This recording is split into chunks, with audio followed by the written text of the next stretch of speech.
ग्रंथों में बताया गया है कि श्री राम और सीता का विवाह मार्गशीर्ष शुक्ल पक्ष की पंचमी तिथि के दिन हुआ था। प्राचीन संस्कृत ग्रंथ रामायण में देवी सीता एक शिशु के रूप में जमीन में एक गड्ढे से निकली थी। एक राजा ने उन्हें एक खेत में पाया और उन्हें अपने बेटे की तरह पाला। भले ही वह स्पष्ट रूप से धरती माता की बेटी थी, आखिरकार वह भगवान राम की प्रिय पत्नी बन गई और उसके बाद जो हुआ वह एक लंबी और अजीब कहानी है। कहते हैं राम और सीता का विवाह श्री रामचरितमानस में महाकवि गोस्वामी तुलसीदास जी ने बड़ी ही सुंदरता से राम और सीता जी के विवाह का वर्णन किया है। एक कथा के अनुसार सीता स्वयंवर से पहले एक तोते ने बगीचे में माँ सीता को उनके भावी पति के बारे में पहले ही बता दिया था। इस तोते के श्राप के कारण ही माता को पति से विवाह सहना पड़ा था, क्योंकि माता सीता ने तोते की तोती को पकड़ लिया और कहा था कि जब तक तुम्हारी भविष्यवाणी सही नहीं हो जाती तब तक यह मेरी कैद में रहेगी। दूसरी कथा के अनुसार भगवान श्री राम ने स्वयंवर प्रतियोगिता में शिव जी का धनुष तोड़कर माता सीता के साथ स्वयंवर किया था। असल में सीता जी ने राम और राम ने सीता जी को पहले ही चुन लिया था।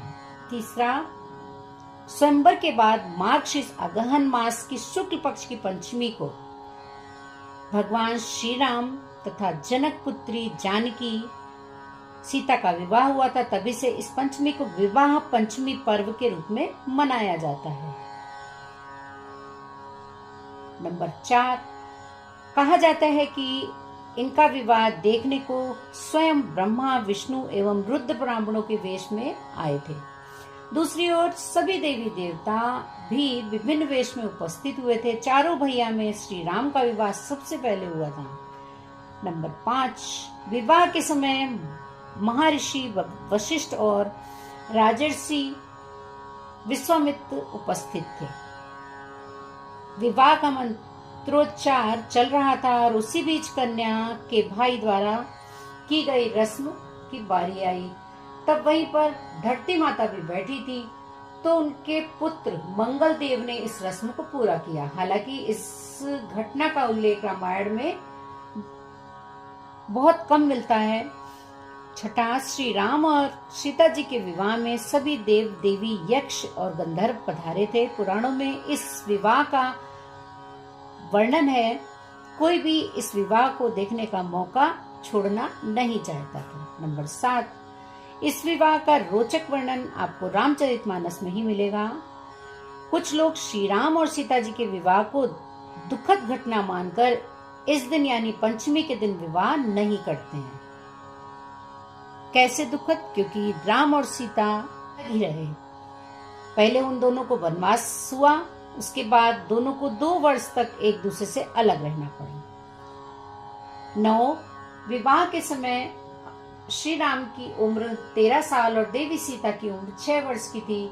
विवाह के 12 वर्ष बाद वनवास पर जाते समय श्री राम की आयु 25 और सीता जी की आयु 18 वर्ष की थी। 10, कहते हैं कि विवाह के बाद दोनों 6 वर्षों तक जनक जी के महल में ही रहते थे। इसके बाद श्री राम को वनवास हुआ था, तो माता सीता भी उनके साथ चली गई और 14 वर्ष तक वन में रही। कहते हैं आज भी लोग उदाहरण देते हैं कि असली प्यार वही है जिसमें शर्त ना हो। भगवान राम और माता सीता के बीच प्रेम ऐसा ही था। उनके वैवाहिक जीवन से जुड़ी कोई भी बात किसी भी शर्त पर आधारित नहीं थी। श्री राम जी ने परिवार के सुख के खातिर राजपाट तक छोड़ दिया था और वनवास को चुना था। इस त्याग में उनकी पत्नी सीता जी ने उनका साथ दिया था। 14 सालों तक वन में रहने के लिए सीता को नहीं कहा गया था, लेकिन फिर भी पत्नी धर्म को निभाते हुए उन्होंने महल को त्याग कर अपने पति के साथ रहना पसंद किया। इसीलिए श्री राम और सीता जी के शादीशुदा जोड़े को आदर्श माना जाता है। खास तौर से आज के जमाने के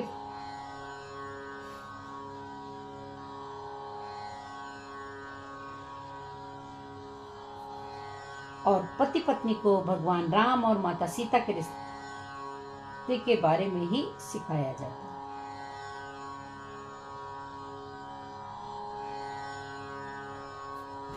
राम और देवी सीता के 36 गुण मिले थे, लेकिन दोनों सुख में कभी साथ नहीं रहे। इसलिए गुण मिलवाते समय कई बातों का ध्यान रखना चाहिए। खास तौर पर यह देखना चाहिए कि पति पत्नी दोनों की नाड़ी एक है कि नहीं।